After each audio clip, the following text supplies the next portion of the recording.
say I can't stress enough how how refreshing it was to have someone who is at the tip of the spear on a project like this, who is behind the camera, who gets that aspect of this and who is willing to entertain and who sees, the manner in which a lot of these things are connected. And it's something that just, quite frankly, I don't want to say it never happens in paranormal media, but it is very rare to be sitting in something with a subject matter like the Lady of the Lake, and then to get to that two-thirds of the way in point and sort of upend all the things that we think we know about what ghosts are, and even mentioning UFOs and things like that. And that to me is I've said this numerous times. I think it's what makes the Lady of the Lake a truly Fortean documentary, and that's something that you just don't see. The way that it's sort of got this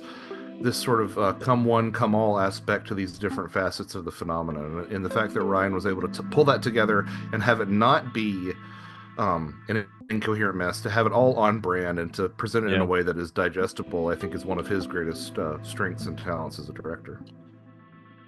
Hello and welcome to the Spirit Box podcast, where we explore folklore, magic, the world of the spirits, and everything in between.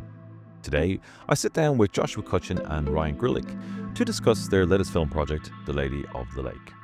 It's a true crime documentary following paranormal investigator Amanda Paulson and her team as they delve into the chilling case of Hallie Illingworth, a woman who disappeared in 1937 and was found 3 years later in Lake Crescent under disturbing circumstances. Her body, eerily preserved with a soap-like texture, raised more questions than answers about what really happened to her.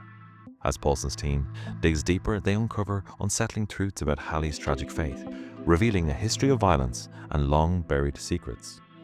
The investigation leads them beyond the mystery of Hallie's death, unraveling a web of disturbing stories that have remained hidden for decades, and uncovering a horrifying truth about the lake's dark past and the faith of those who were lost in its waters. What I found particularly compelling about this project is how it challenges traditional true crime storytelling. Rather than sensationalizing the victim's faith, Joshua and Ryan emphasize her humanity, offering a narrative that is both deeply personal and powerfully unsettling. We also explore the film's folkloric and paranormal elements, discussing how myth-making shapes our understanding of places and events.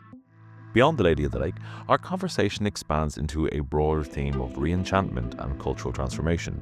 We'll discuss how Western society is slowly shifting away from a rigid materialism towards a spiritually integrated worldview, one where folklore, consciousness, and the unexplained are no longer dismissed but embraced as essential parts of our reality. This shift is something I've explored in many episodes, most notably recently, and here we consider how storytelling, film, and other media are playing a key role in rekindling a sense of mystery and wonder in the modern world. In the Plus show, we take a deeper dive into Joshua and Ryan's upcoming UFO documentary series. They share insights into how they're approaching the project, looking at UFO encounters not just as unexplained aerial phenomena, but as events that have shaped human spirituality and belief systems and cultural evolution. We talk about the challenges of tackling the extraterrestrial and interdimensional hypotheses, the reluctance of mainstream figures to engage with esoteric subjects. And it's as good as it sounds. So if you want to hear the Plus show, it's very simple to do so. Just go to my link tree below, click the links, and come and join the Patreon. It's that simple, and that's principally the way you can support me in the show. Other than that, if that's not your bag, then by all means pick up a copy of my book, Song of the Dark Man, Father of Witches, Lords of the Crossroads. Every reader is appreciated. Right, let's get on with the show.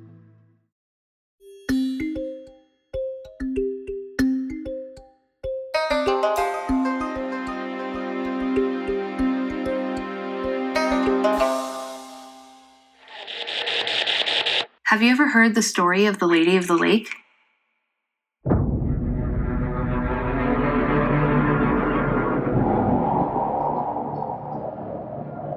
My name is Amanda Paulson. Sightings of a woman in white haunting the woods near a supposedly bottomless lake called to me. Some people say that the ghost of the Lady of the Lake kind of haunts around Lake Crescent.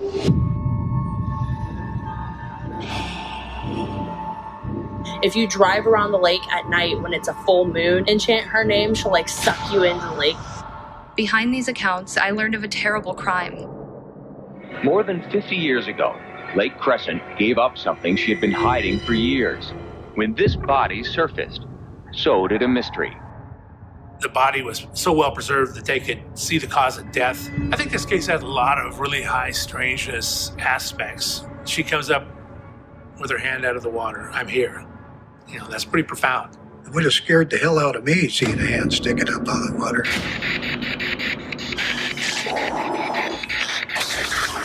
Oftentimes, spirits get trapped. They can't go on to the next realm because they have unfinished business. Certainly, if someone was murdered and their body was thrown in the lake, that's pretty unfinished business. I think that she feels like she needs her voice to be heard. I'm more connected to her than any other paranormal entity I've ever investigated before.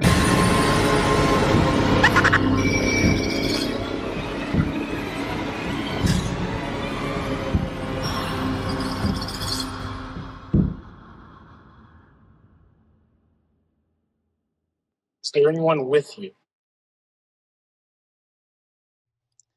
Death.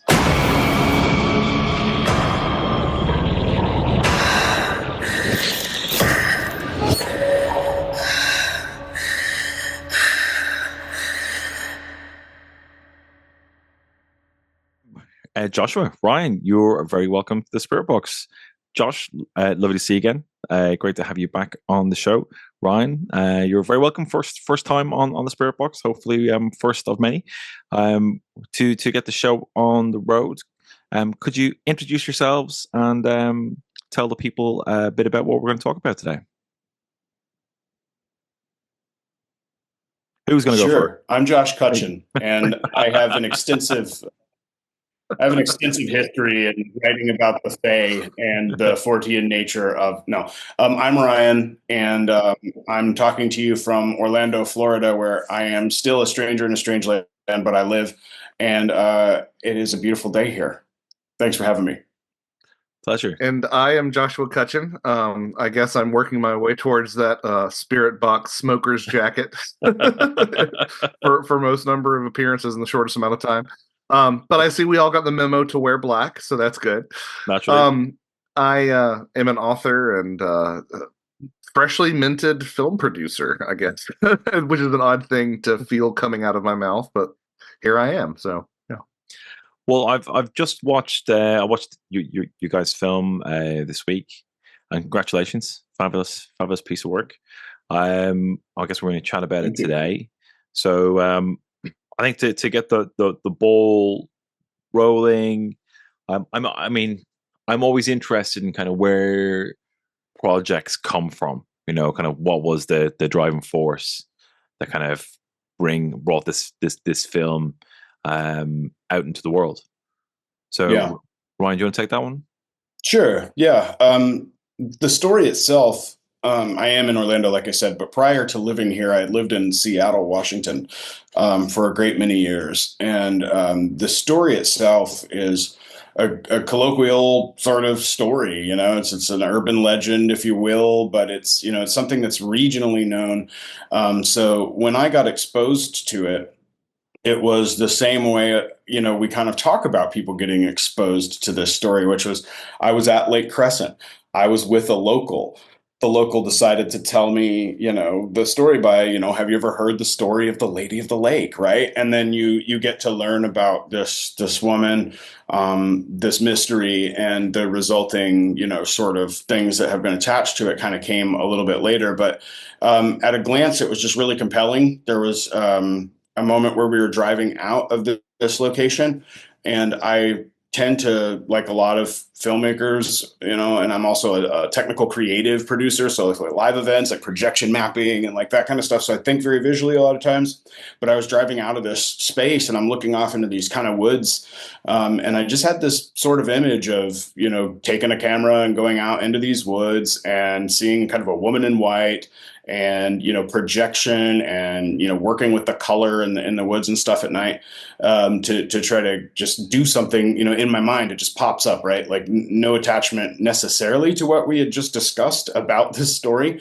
And then in the grand scheme of things, like this is a minor synchronicity in a long, long string of them with this thing. But, I find out later that there are, in fact, woman in white sightings attached to Hallie Illingworth in this literally same exact area where this had popped into my head as like a visual. Right. And that was one of the many sort of cues that took me during that first thrush of COVID, where we were supposed to go and shoot a narrative film. We were basically stopped like the week before production was going to start by the COVID lockdowns in Washington State, which is like March 16th of 2020. So like as that shutdown hit, we started thinking about other things we could accomplish. I started looking back into this case. I saw that, there were in fact these like hauntings attached to it, these woman in white sightings. And it just triggered in my mind that like, hey, like you thought it, like this is all happening for some sort of reason. And so that was really like the genesis of how it actually got made. Because there's always like that trigger point where you're like, that's a cool idea. There's a lot of cool ideas. They sit in a shelf and I'm never going to, go and dust them off or anything. But there's always that moment where it got made. The reason that it got made was because of that initial sort of impression of a woman in white, project that I had while I was out there. And then the fact that you come to find out literally 2-3 years later that there are these sightings attached. And that was sort of the beginning of the rabbit hole tumble. Yeah. Well, that's really cool. It's really interesting. Actually, it's interesting you mentioned that kind of that projection work as part of, well, it's not interesting. It's obvious, like that you mentioned, because when I was watching the film, kind of, as kind of a photographer in my past, I was like, oh, the projection is really good in this. You're kind of watching the kind of the scene set up. It looks great. It's great. I mean, that's a thing as well. It's a great looking film as well. Thank you. As well as telling a fabulous story. And how did Josh get involved? Well, I was. Yeah, you want to go ahead? I try to make it a habit to always reply to emails that get sent to me, and sometimes some fall through the cracks, but I do my best to reply, and I will start up light correspondences with people. But for whatever reason, this weirdo named Ryan started emailing me and wanted to chat on the phone. And I can't even say why I was willing to chat on the phone, but I was. And we started up a friendship and a more or less weekly phone conversation. And it was very rewarding until I got a little bit deeper into my alcoholism and then sort of started having anxiety about talking on the phone or doing anything at home. And I kind of ended up ghosting Ryan for a while. But before that happened, we would have conversations about all these sort of things. And what always sort of really resonated with me, even from those early days, were the way that Ryan sort of was engaging with the archetypal level and the bigger questions that you get when you are pulled into the paranormal, the things that people like to write off as urban legends or just sort of be more dismissive about, are such an important aspect to these phenomena, and in fact might form, in my opinion, my current thinking, the backbone of a lot of these phenomena, right? But it was really a rewarding friendship that started up then. And I sort of ended up, again, I was dealing with my own stuff, which ended up getting resolved as those things can be towards the end of 2020. But Ryan was very tenacious and always stayed in touch fleetingly. Every now and then he'd send me an email and I make sure to respond to it. And anyway, we continued our conversation, and I provided some input on the directions that some of these correspondences that Ryan was noticing, the directions that they could go in for the project. And it's become a really great friendship, and I'm very honored and flattered to have my name attached to this project. That's really cool. Really cool. I think that's a good one too. And then from my optic, the thing, that really initially stuck out to me about Josh was I had read Thieves in the Night, I think pretty much right when it came out. And initially it was just sort of taken by specifically the Changeling material. And the way he was looking at this, I immediately had just reached out, and I was originally looking at potentially making a doc about basically adapting Thieves in the Night into a documentary and sort of expanding on some of that more. And just like those ideas on the shelf, they don't all go anywhere. There was a variety of reasons, but at the end of the day, the thing that really stuck out to me was how the Fortean thinking is brought into everything that he touches, and sort of like that sort of exploration is really attractive to me. But when we went into this story, really where he came in was, well, there's UFOs. 1940s. We're talking about Kenneth Arnold. We're talking about the sort of genesis of the modern American UFO experiment.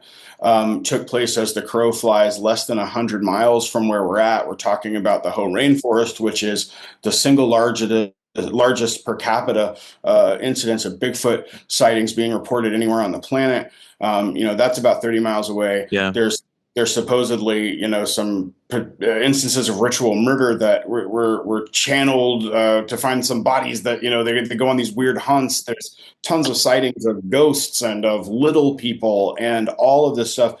And so as these things started to compound, it was like, I needed somebody to help me make sense of that. And you can't make sense of it, but like somebody who has enough background with that sort of stuff to come in and be sort of like an Obi-Wan Kenobi, because I'm also dealing with, the horror of, we were just talking about this, but like Kurtz, like the horror, like you're dealing with this situation where there was a murder and, there's all this stuff. And so it was very helpful to have somebody who navigated that water intellectually to be able to help me kind of parse it out and not be a complete Looney Tune with the movie, which is probably go organically. And so I think that was sort of our dynamic. And while I was in the production process, it was really handy and cool, like to have, someone like Josh to be able to bring these concepts. And he would say, well, and every now and then he'd do a Terrence McKenna impersonation. I'm not going to try it, but like he would say, well, here's not only that, report that we're dealing with, but here's also this bit of lore, from the indigenous folks talking about, this like sort of like little brownie creature being out nearby. And then that would comport with, one of these interviews where somebody would say, hey, I saw little people out here, and some of this stuff. And it just kept kind of feeding back. And it was just great to have that intellectual analysis as we would go. Well, I can't.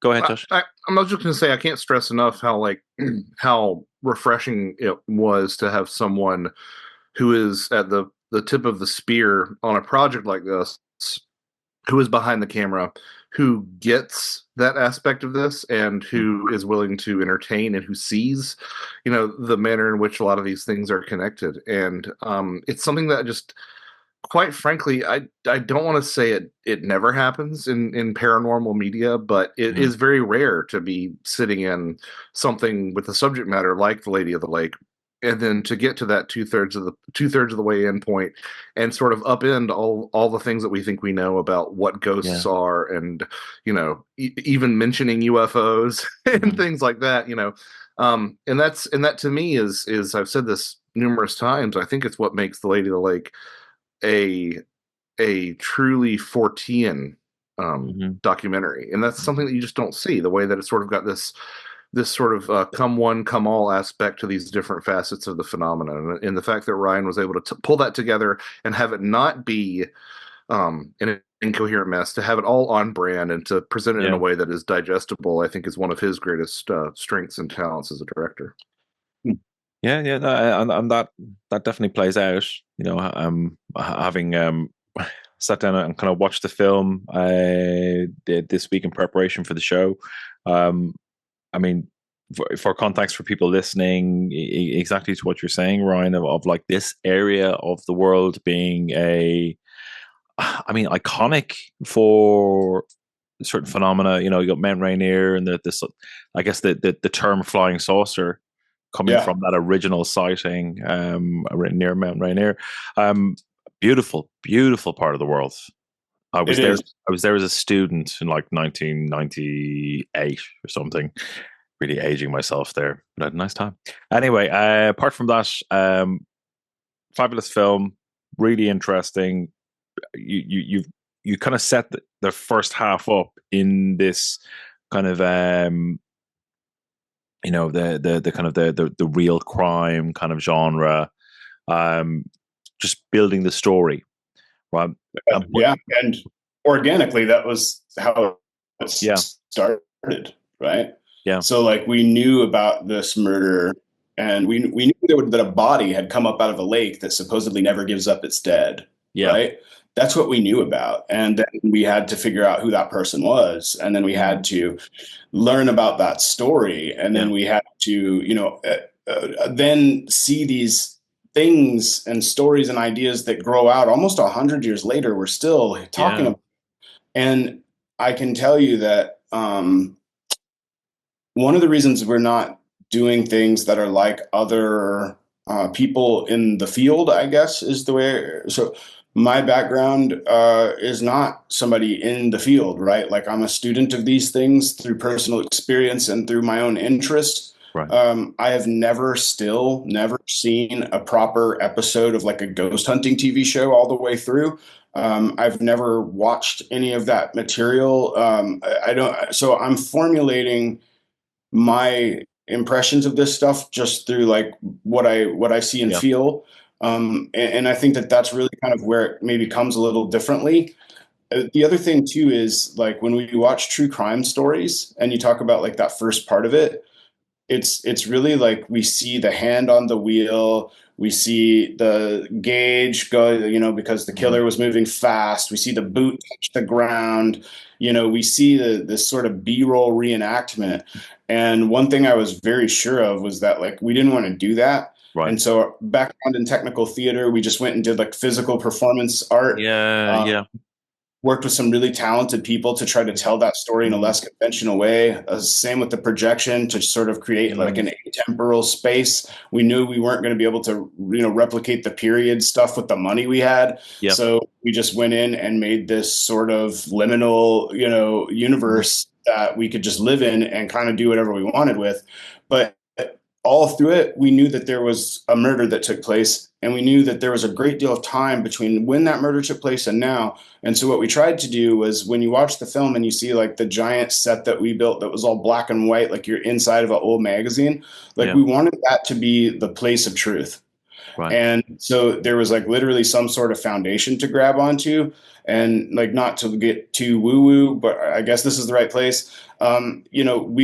We would think of it, I would think of it in this way as like that stage and the people saying like, well, here's a clinical definition of what happened to this body. Here's a really good assumption psychologically about what these people were like and what they were going through based on the dynamics of the time. Here's the historical outlay. Those were the only things in this entire process that had any semblance of like cold clinical reality. The rest of it is the liminal space where all of this weird projection stuff is happening. It's like this bizarro world. For me, for Amanda Paulson, who is our protagonist in this story and is also going through all of this learning simultaneously with me, and we're capturing her on film doing it, thank God, because I don't do well on camera. But like the idea of like this one place being the only place of truth because everything else is out there was very real. Like I think there was some ability to do like one-to-one analogs from a stylistic, place that communicated also how I was feeling, and I think how Amanda was feeling. I can't totally speak for her, but well enough, through this process.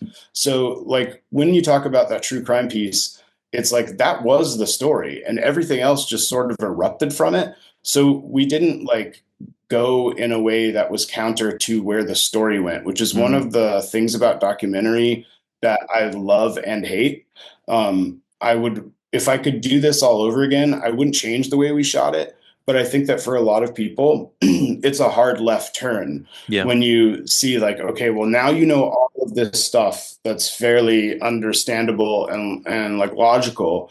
And then people start asking you if you know the story of the Lady of the Lake, and then, you start tumbling down the rabbit hole. But I think that's how people actually experience it.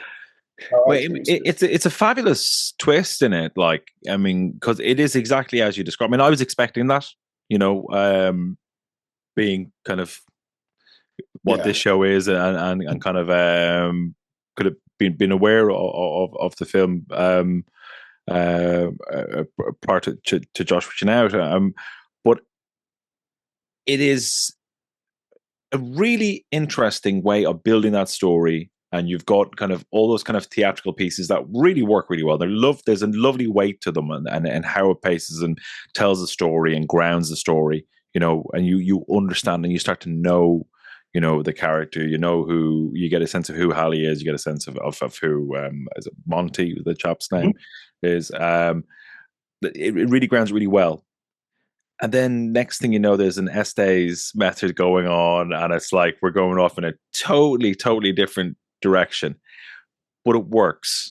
It's not like kind of like there's a really kind of abrupt break in the storytelling of the film. Okay. It kind of you're up there. You're there, kind of going, okay, right, this is different, but the trajectory is still on track. I mean, I might think that because it's partially my background, but of this world, yeah. But it was just so interesting to see. There are some types of media that I just don't think we need more of. Like, we don't need another Roswell book. Like, we just don't. To that extent, we don't need another paint by numbers true crime story. Especially if you're involved in the space or interested in the space at all, because you've heard the familiar beats, time and time again. So to sort of peel back the layers, not only on the human side of things, which is something that often gets left out when people discuss true crime and hauntings and stuff, because, the ghosts are just sort of turns into a carnival ride, right? Yeah. But also, again, everybody take a shot every time Josh says archetypal for the next little bit, but that archetypal angle, I think, is something that just doesn't come up at all. Yeah, because we have this sort of very segmented, very sequestered idea of what those bigger ideas look like and how they play out in our lives. When if you look at the paranormal, it's almost like that is the most fertile ground for these things to come bubbling up, for these primal symbols and images and themes to come up time and time again. I mean, just a little sort of macrocosm of how that pops up is not only the fact that Hallie's ghost is appearing as a woman in white, but she, there's stories of her specter appearing and warning people about a curve in the road coming up, just further down the road. And that's something that you hear in a lot of urban legends and stuff, but people with, reputable backgrounds step forward and claim this sort of thing. She is a woman in white coming out of the lake. Her discovery was of her hand thrusting up through the water. Yeah. Which is spot on Arthurian. Right. And, something interesting too, to me is the fact that, Lake Crescent is infamously, folklorically bottomless and folklorically doesn't give up its dead. And that's also two of the factors that Michel Mergier noted with his survey of lake monster legends, is that a lot of times these lakes in which lake monsters appear are infamously bottomless and do not give up their dead. So it does seem to me like if you pile enough of these sort of ancient symbols, these archetypes, onto one another, you probably stand a better chance for getting genuinely spooky activity. And that's just an idea that doesn't find its way into paranormal documentaries ever, if at all. Well, there's like a lack of the interest from people to pursue the spaces in between like intention and result. And I think a lot of that has to do with our need to tie things neatly in a bow.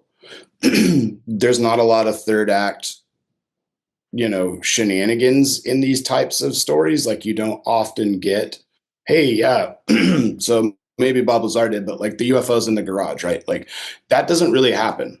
So when we get into these types of stories, we have this compulsion to like race towards an understanding of where the UFO is parked, where the ultimate disposition of Hallie's spirit, fill in the blank, but there isn't a there.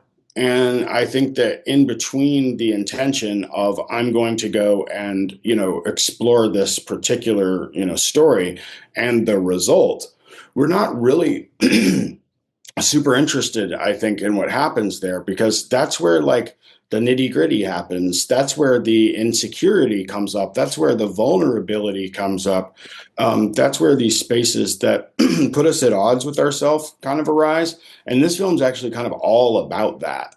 And for me, this was like a little bit of a red book. Like, I don't know why I'm feeling inclined to like talk about this more right now, but like this was like a little bit of a red book for me personally. Like a giant amount of change took place during the making of this film that has no analog in the rest of my entire adult life, and I'm 42 years old. But during the making of this film, more changed for me in that period than any other time in my life. And a lot of that had to do with like being open to like literally going in and mining that space between intention and outcome as a way of being for a while. Right. And I think that the fallout was pretty insane. But that's what happens, right? You gaze into the abyss. There's a million different ways to explore that. Yeah. But I think that to Josh's point about people and their ideas about the paranormal and the ghost hunting world, I think it might be improving. I don't know. I'm not plugged in enough. But one thing I've observed, just like looking, like I'm the kid wanting to be like, I want to be in your club. They still haven't let me in the club, by the way. But like I'm out here and I'm looking in and I'm like, so this is like another interest of mine, which is theme parks. And the Haunted Mansion is one of my favorite rides. And it's probably actually my favorite. And then, when you go in, you go on the ride, you come out, they say a ghost may follow you home. You don't take that seriously. You don't take those concepts seriously, but you go out and you experiment, you get the rush of the ride, and then you go on and you get a Mickey shaped pretzel. And maybe this is just a very American optic. Like it's mine, right? It's the one I see taking place. And I'm very much against that. And I think anyone who has any sort of background in practice of different, sort of any sort of spiritual practice whatsoever, that there is a space in which good and evil are encountering one another. And this could be inside of us, this could be outside of us. But when you go in and tinker with these spaces, you are at the mercy, if you operate that way, of whatever arises, essentially taking you. And I think that to me, when I look at the representation of the paranormal in modern media, I am thinking so often about how torn up these people's personal lives probably are. Like, you have zero spiritual hygiene when you're going in and doing this stuff. Yeah. And then what's your Monday like? What's your, personal life like, right? Like, so I think this was one of those things that I hope would challenge people, but there was definitely an active participation with that energy of the in-between, and leaning in on that concept that like the paranormal happens to like, marginalized people in liminal spaces. Like, was this something I wrote down at the top of this piece of paper and just like kept going back to almost as like a mantra? And going back to the work of like Kenneth Anger and like the idea of like the hyper sigil, where you're, sort of engaging, in this creative act as a larger creative act. And all the things that go attached with that. So like that space of it, I think, is really sort of the magic of the film.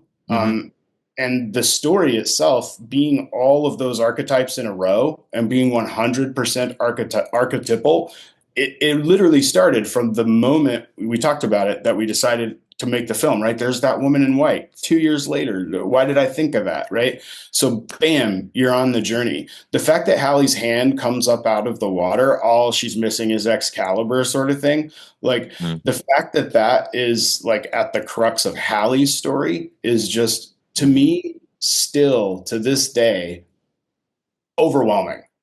It's like, astonishing. It's astonishing. It's insane. And there's a painful irony here too, because like the only hot take coming in, right? The spaces where I see that are involved with the paranormal, that are actually like engaging with the transpersonal aspect with some of these headier topics, are occultists and more recently like the ufological component, ghosts and ghost hunters. To your point, Ryan, about never sitting through an entire episode of a ghost hunting thing, there's still this like fetishization of data and pictures and video and EMF readings and all this stuff. And like, I think you're missing the point. And, of course, they're doing better than the cryptozoologists are, right? The cryptozoologists haven't even entertained these ideas. But, there has been sort of a trend, I think, over the past, I don't know, 30 years or so, of in some respects among like the ghost hunter, ghost investigation types of ghosts becoming less occult, which is just sort of mind boggling. But bizarre. It's there. I'll never forget this. I was sitting on a panel with some other individuals who were very data minded about their approach, and I got about 4 or 5 words in edgewise before it was very apparent that my perspective was not one to be welcomed. But one of the things that they said was, there are reports of a lady in white at this particular location, not Lake Crescent, because the lady in white is everywhere. It's an archetype, right? But they were like, oh, there's no reported incident where a woman wearing a white gown was ever murdered there, so this was an urban legend. And I'm like, oh, for Pete's sake, like, can we move beyond these bad questions and these low resolution interpretations of these phenomena and start saying, okay, but yeah, there are reports, so what does that say about the sort of nature of reality that we're interacting with? So the fact that there is a viewership and a warm reception to be had for media like Lady of the Lake that actually engages with that, I think is sort of hopeful. And of course, when you're swimming in those waters, pardon the pun, you do end up taking these weird left turns into stuff like UFOs, and again, what are ghosts? Yeah. I mean, it's a fascinating area, and like you do open the conversation to get into that, rich kind of fertile soil of taking it into kind of the beyond kind of Cartesian thinking. You definitely do that. But I think one of the first things I kind of want to say is that, I think there's a really good job of humanizing Hallie, where she's not just you're a murder victim, that's all you ever wear. Like there's a very good sensitive job at actually building out who she was, what her life was, tragedy of her life, and the background struggles, before she is the lady in the lake. I think that's a kudos to you as storytellers to do that. I think there's a temptation often to jump to the sensational, without kind of giving some due course to the background of a person. So great job in that area. She's more than a MacGuffin. She's more than a MacGuffin, that's for sure. I appreciate that comment. I think that it's really like bizarre to me. So I have a 19-year-old daughter. I have a sister. I have a mother. I have a girlfriend. I have an ex-wife. I have a lot of coworkers that are women. I have a lot of friends that are women. I read women authors. It's shocking to me that it's so ridiculously complex for people in that true crime space to honor the women being murdered. And to honor them is even like a step past what. Think about it this way. For whatever reason, you're right. We jump to the sensational. I think that that's a great way to put it. But if we look at this, like, take all of the ethical framework out of it, which is like really impossible for me to do, but like, I'm going to try. If you don't care about the person at the other end of this story, are you doing your job as a storyteller? No. You're not. So like, to me, like, even if you don't like want to humanize people in favor of clicks, likes, selling Ford trucks, whatever it is that you're doing there, as a storyteller, you're failing the audience by not getting them to sympathize with the victim in a story like this. And I also think that from a cultural standpoint, it's I have watched a ton of true crime, and I've read a ton of true crime and all this. So like, I'm aware of that stuff. I think from a cultural lens, I don't know enough about what's going on outside of the States with this sort of material. but our way of looking at this is a very good reflection of our way of looking at each other. It's very transactional. It's very self-serving to get to that, like, dopamine reward or like whatever's going to come out of it. Mm-hmm. And then to the next, repeat, right? And so I really do appreciate you stopping on that. I've had a lot of people stop on that. And I feel like I'm getting an attaboy for something that is completely not worth giving me an attaboy for, like, Yeah. but it's because we don't see it. Yeah, but that's And exactly so it. I hope that people take that cue if you're making stuff like this and like do it.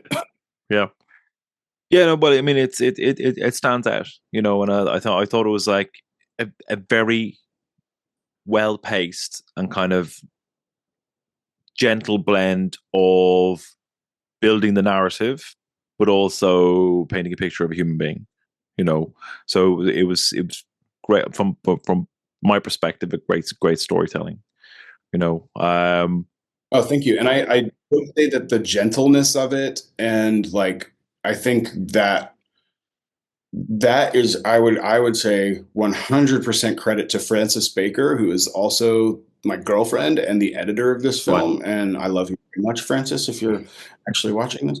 But she viewed, I'm the worst director to edit with because I'm like over your shoulder, and you're writing in the editing room with Doc, so it's really annoying to have me in there, but it is what it is. And she was great because I think she likes me until we're done with those sessions. She may say something else, but like the idea of making this story accessible to women from women storytellers as well, getting involved in the process was something that was super intentional for me.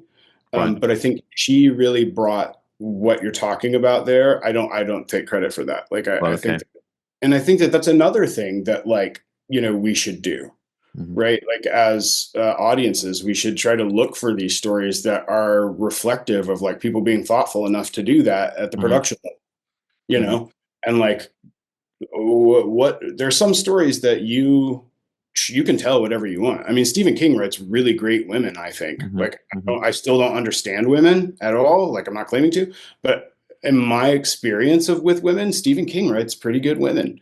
I'd love to hear more in the comments section from women if they agree with that. But like, thinking there are things that you can't do is wrong, but thinking that it's really good to get optics that are outside of your own to help bring, elements up in the mix essentially is really kind of where that comes from for me. Right. Gotcha. I just wanted to shine a light on Frances. No, well, I mean, yeah, kudos to all involved. I think I thought it gelled really nicely. Taking a slightly different turn. I mean, one of the, and you both touched on it a few times now. One of the striking images of this entire story is how Hallie came to the surface with her arm raised, the body's arm raised up into the water. I was telling my wife about it today, and she was just like, "Oh, Jesus Christ, imagine seeing that." You know what I mean? And I was like, "Yeah, no, I think I would have had a proper had a heart attack on the spot." And you both touched on the kind of the Arthurian elements of it. All she's missing is Excalibur. I mean, 100%. But when we get into kind of, I guess, esoteric ideas and of how the universe can speak in symbolism, and here we have kind of matter being manipulated from whatever conscious drive. My take on the story, as it were, is like, yes, you've got whatever is the residual consciousness shade of Hallie, but is being absorbed into or affected by a kind of a wider archetype within the White Lady, the whole White Lady concept, consciousness, whatever it is. But the idea of this lake as a place and the mythos around the lake struck a lot of memories for me. There's places in Ireland that are spoken about in the same way, where it's like there's the hungry lakes. There's a lake that near where I live at home that takes someone every year, and that's how it's spoken about. Every year someone gets taken by that lake, and the lake doesn't give them up. They're not found, or they're found months later, or whatever it is. And there are places like that. They're hungry places. And so like, what is that? What is that hungry place? That one, and then you've got that, and you've got the white lady, and you've got the shade as well. So you've got like kind of like three potential kind of area, like substrata of things going on at the same time to create something reasonably. I was going to say unique, but it's not. Yeah, astonishing, I guess, really, but what seems to be happening in different areas of the world in different ways. Yeah, I know what you mean in terms of like unique, but it's not. But I understand your impulse to say unique. But yeah, it really does come down to the fact that it's universal, and I think that there is a case to be made. If you sort of read between the lines, which I don't know if you can do with a film, but you take my meaning, that we should be treating some of these symbols and some of these themes that do seem to crop up across cultures, across time. Yeah, we should be treating them the same way we speak of, faith or marriage or hunger or, rites of passage, just these sort of universal themes. I do think you can get more granular than that, and you can look into things like hungry places or things like, places that just for whatever reason they seem to. I'm going to use this is just again where my head is right now, so I'm going to use this metaphor. They seem to step off the page. They seem to bleed out of the frame a little bit more, or there's a chance to sort of step your foot outside the frame of what we accept as reality and touch upon the sort of underlying strata that seems to undergird a lot of the stuff that unites the human experience. I think that's totally accurate. I just want to say that like the idea of a hungry place, wow, and then like the idea of the hungry ghost, this is maybe justice, revenge, maybe those are the same things, whatever, right? Like the idea of the pull of desire or the pull of need or want, as a creative force in the universe. I think that that's all very Gnostic and very like looking towards the way out, and maybe it's through, right, like, but you get into those spaces really soon. Like I think pretty sure Jesus was talking about for those with eyes to see, like that sort of uniqueness of it. It's like for those with eyes to see, we know this is a lot of stories. And I go back to the great philosopher Frederick Krueger, and every town has an Elm Street, right? Like these are all sort of yeah, you like that, Jeff? But these are all sort of baked in, and I don't look at them necessarily as urban legends as much anymore. But you're kind of touching on what I've come to through this, which is that there are these spaces everywhere because we're there. Yeah. And then we bring that hunger, we bring that want that kickstarts the cosmos into its cycle of birth and death. And that the stories are a vehicle by which we explore that, because we are symbol people, we are story people, or creatures, I guess would be the word. But I even say it in the film, that like the idea that what we're really dealing with here is violence in its relationship to history and the supernatural, right? Because that's what's happening at the thrust of this and stories like this, where violence is the catalyst, I think, for some of this. which is the violent act happens, the community is traumatized, whether the community is our family or our entire community. Nowadays, we're so used to, like, us, at least in America again, the school getting shot up. We're numb to that. But the community still has to process it because there was real loss. And to other people, it may be like a blip on the screen. But the point is that there's a violent act. There's community that has to, reconcile that somehow, and that trauma. And we do that through storytelling, whether it was so-and-so is a great person, this is a celebration of life, and we'll speak in the positive about this forever, and there's nothing spooky about it. Okay, that is one way that is done.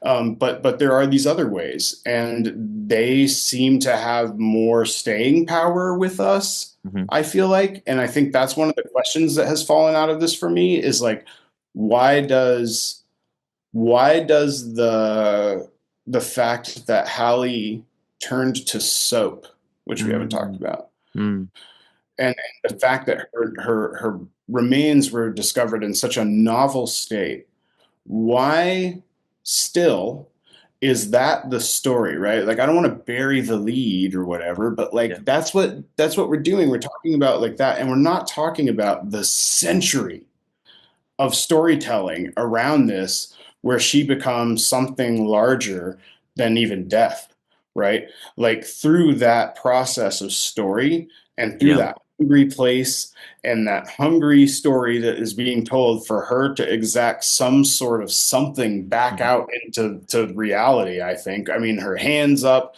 The lake never gives up its dead. She wants to be found. She wants to be heard. She wanted justice. She achieved all those things. And I've said it more than once, and I can tell people's eyes roll, and maybe it's too ambitious or whatever, but the project's goal in the longer term and in the, is that people who are there in that area are experiencing Hallie as the lady of the lake, not as the girl or the woman who turned to soap, which is how she's, like, canonized in the literature, right? Like the newspapers and stuff, the woman who turned to soap. So, like, my hope is that this allows her to become the lady of the lake, and she's, more than that. And I guess I just have a great deal of curiosity still about why we drift towards that, the woman who turned to soap. Like, what is it about us that what are we hungering for there?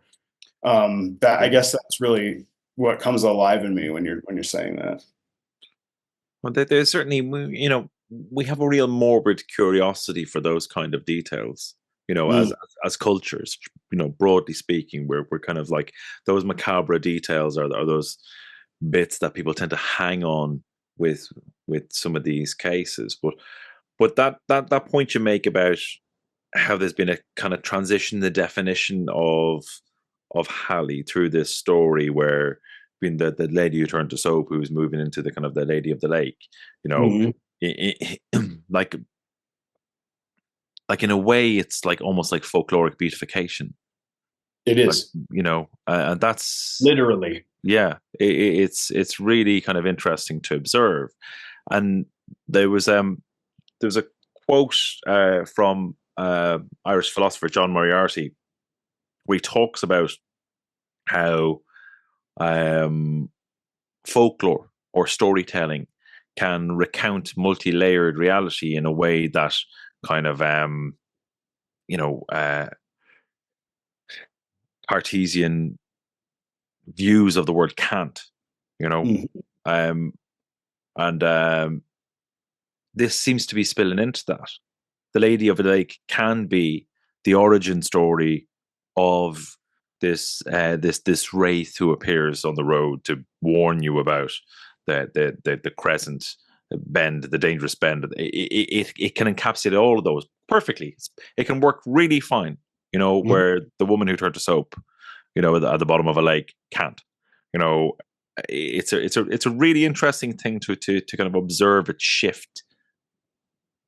Is folkloric beautification? Did you just come up with that just now? I did just come up with that right now. That's magnificent. I just absolutely adore that. And so, like, that's Oh man, I mean, I just think about how that could be applied to so many other aspects of, Yeah. Forteana, and how, I've been using the term high resolution, low resolution, but I love folklore beautification. Like that might be I might have to pinch that one. Go for it. But I mean, so that sort of puts me in the mindset of what Ryan and I are planning on doing next, which is, what if you bring folkloric beautification to the UFO question? And what can you do with that sort of pulls us out of, the last 70 or 80 years of the same tired narratives? Right. Because, we're in a space, we're at a time, a space, and a place right now where I think people are coming to grips with the fact that, like, yes, this is a thing. There's something strange going on. And are we how well served will we be if we continue to trod along those unbeautified pathways, right? Where everybody has walked before, and all the flowers are trampled and whatnot. What can you do through the process of folkloric beautification to the UFO question, and how many different ways can you look at that are perhaps more authentic to what the phenomenon, authentically, genuinely represents? Yeah. It's definitely fertile ground. Excuse me. Well, gentlemen, it's been tremendous chatting to you. Really enjoyed it. Congratulations on a fabulous project. Thank you. And I know it's out on Prime in the States, isn't it? But is it coming out in Prime in the Europe as well, or in UK? It hasn't, and we had initially tried to work with an international distribution arrangement, and it wasn't advantageous for us. And they were told that there's not as much interest in this sort of film. Right. But excuse me, very soon there will be physical media available. Oh, cool. Yeah, so we can make that available to folks. Great. So if they want to find out more about the film, where's the best place for them to do so? Yeah, creepykingdom.com and at Creepy Kingdom anywhere on social media. And then there's a at Lady of the Lake doc on Instagram, where we tend to put all of those updates. There's a mailing list though on Creepy Kingdom where all that stuff will come out. Okay, cool, awesome. Well, it's been a pleasure catching up with you. I've enjoyed this chat.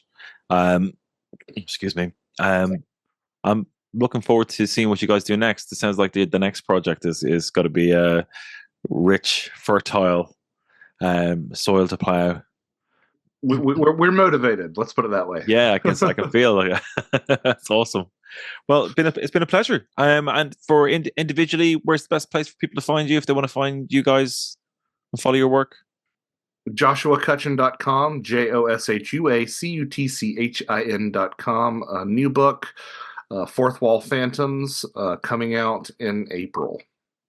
Yeah. You can find me. Sorry, go ahead.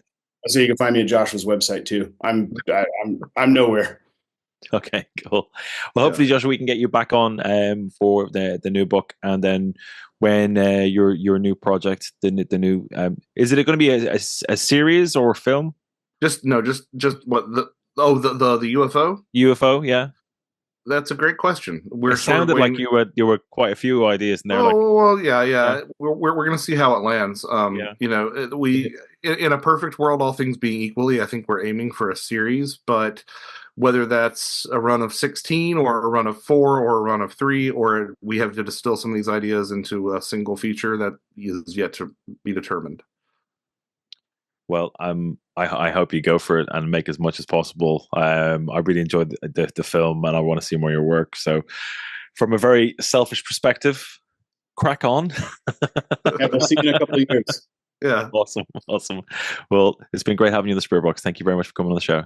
Thank you so much for having us.